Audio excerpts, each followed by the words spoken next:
மக்களுக்கு கெடுதலை கொண்டு வரக்கூடிய 10,000த்திற்கும் மேற்பட்ட இணைய தளங்களை மலேசிய தொடர்பு பல்லூடக ஆணையம் MCMC முடக்கியுள்ளது. பல்வேறு சட்ட மீறல்களுக்காக 2022 ஜனவரி முதல் கடந்த ஆகஸ்ட் 1ஆம் தேதி வரை அவை முடக்கப்பட்டன. அவற்றில் சுமார் 96 விழுக்காடு இணைய சூதாட்டம், இணைய காப்புரிமை மீறல், இணைய மோசடி, முதலீட்டு மோசடி, இணைய விபச்சாரம் என 5 முதன்மை பிரிவுகளின் கீழ் வருபவையாகும். போலீஸ், உள்நாட்டு வாணிபம், வாழ்க்கை செலவின அமைச்சு, பாதுகாப்பு ஆணையம் உள்ளிட்டவற்றின் ஒத்துழைப்போடு அந்த இணையதளங்களை கண்டறிந்து முடக்கியதாக MCMC அறிக்கையொன்றில் கூறியது. அவற்றை முடக்கியதன் வாயிலாக ஆழ்கடத்தல், சிறார் விற்பனை, போதைப்பொருள் போன்ற தடை செய்யப்பட்ட பொருட்களின் விற்பனை உள்ளிட்ட மற்ற குற்றங்களையும் ஒடுக்க முடிந்திருப்பதாக அவ்வாணையம் விளக்கியது. சிறு வயதிலிருந்து பெரியோர் வரை அனைவருக்கும் ஒரு பாதுகாப்பான இடமாக இணையம் விளங்குவதை உறுதி செய்ய சேவை வழங்குநர்களுடன் MCMC அணுக்கமான ஒத்துழைப்பை மேற்கொண்டு வருகிறது.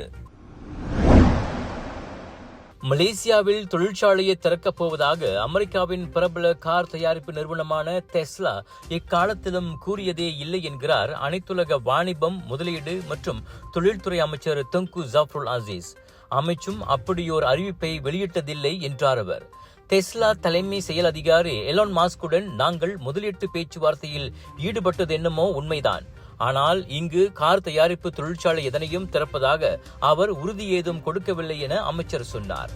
மலேசியா உள்ளிட்ட தென்கிழக்காசிய நாடுகளில் தொழிற்சாலைகளை அமைக்கும் திட்டத்தை டெஸ்லா ரத்து செய்திருப்பதாக தாய்லாந்து நாளேடான தி நேஷன் முன்னதாக செய்தி வெளியிட்டிருந்தது. அது குறித்து அரசாங்கம் விளக்கம் அளிக்க வேண்டும் என எதிர்க்கட்சிகள் உள்ளிட்ட பல்வேறு தரப்பினர் வலியுறுத்திய நிலையில் துங்கு ஜஃப்ருல் அறிக்கை வெளியிட்டுள்ளார். தாய்லாந்து நாளேட்டின் செய்தி உறுதிப்படுத்தப்படாத மூலத்தின் அடிப்படையில் எழுதப்பட்டுள்ளது. டெஸ்லாவின் அதிகாரப்பூர்வ அறிவிப்பு எதனையும் அது மேற்கோள் காட்டவில்லை என்பதையும் அமைச்சர் சுட்டிக்காட்டினார். 63 நாட்களாக அனைத்துலக விண்வெளி நிலையத்தில் சிக்கிக் கொண்டுள்ள நாசா விஞ்ஞானிகள் இருவரும் அடுத்த ஆண்டு பிப்ரவரி வரை பூமி திரும்ப மாட்டார்கள் என எதிர்பார்க்கப்படுகிறது.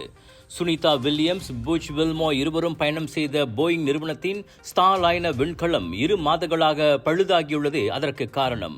அப்பழுதை சரி செய்து எப்படியாவது இருவரையும் பூமிக்கு கொண்டு வர இங்குள்ள ஏவுதள பணியாளர்கள் அரும் பாடுபட்டு வருகின்றனர்.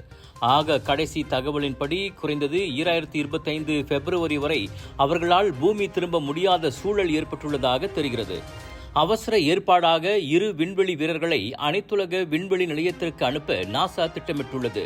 ஆனால் சுனிதாவையும் புச்சரையும் அவர்கள் அடுத்த சில மாதங்கள் வரை திரும்ப பூமியை அழைத்து வர முடியாது என்பதே நிதர்சன உண்மை என கூறப்படுகிறது. வெறும் 1 வார கால பயணமாக விண்வெளி சென்ற அவ்விருவரும் கடந்த ஜூன் 13ஆம் தேதியே பூமிக்கு திரும்பியிருக்க வேண்டும். ஹீலியம் வாயு கசிவால் கோளாறு அடைந்துள்ள ஸ்டார்லைனர் விண்கலத்தின் பழுது சரி செய்யப்படுவதற்கு முன்பே அது பூமி திரும்பினால் வரும் வழியில் ஆபத்தில் போய் முடியலாம் என அஞ்சப்படுகிறது.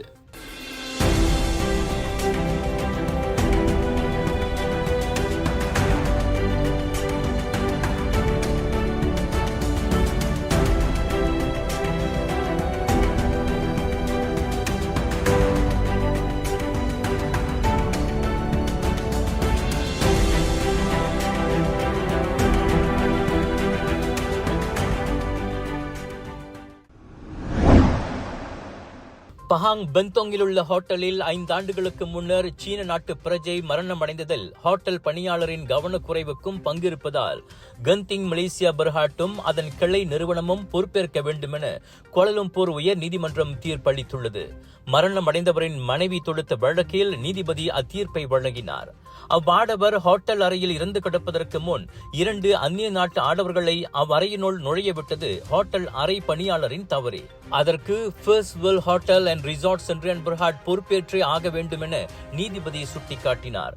எனவே பாதிக்கப்பட்டவருக்கு 7 லட்சம் ரிங்கிட்டை இழப்பீடாக வழங்குமாறு சம்பந்தப்பட்ட தரப்புகளை நீதிபதி உத்தரவிட்டார்.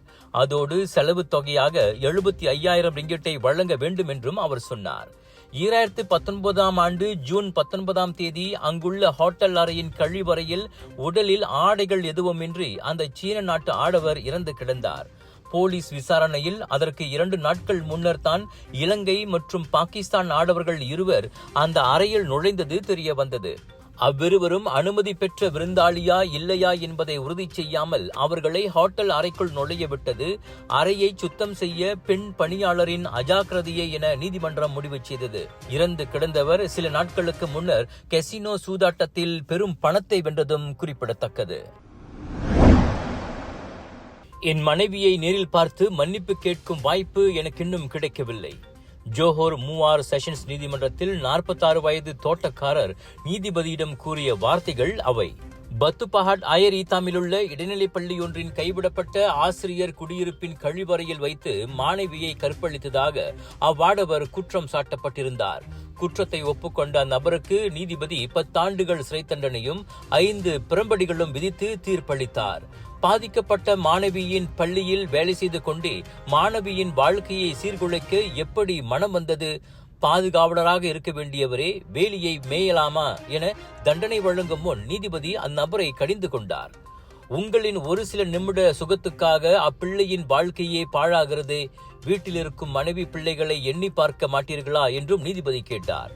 ஜூலை 24ஆம் தேதி பிற்பகல் 3:30 மணி வாக்கில் தனது காதலனை பார்ப்பதற்காக அந்த ஆசிரியர் குடியிருப்பு பக்கமாக போன போது 3ஆம் படிவ அப்பெண்ணை தடுத்து அத்தோட்டக்காரர் கற்பழித்ததாக குற்றச்சாட்டில் தெரிவிக்கப்பட்டது. குவாலஸ்லாங்கூரில் உள்ள ஒரு வீட்டிலிருந்து ரொக்கம், தங்க நகைகள் என மொத்தம் 60,000 ரிங்கிட் திருடு போன சம்பவத்தில் சந்தேக நபர் கைதாகியுள்ளார்.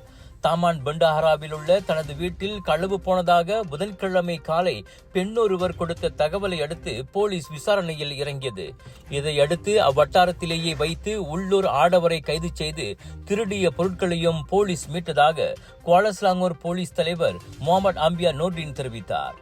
விசாரித்ததில் அந்நபர் ஏற்கனவே திருடு, கொள்ளைக்காக பல்வேறு குற்றப்பதிவுகளை கொண்டிருப்பதும் தெரிய வந்தது. அந்நபரை விசாரணைக்கு தடுத்து வைக்கப்பட ஏதுவாக இன்று நீதிமன்ற ஆணை பெறப்படவிருக்கிறது.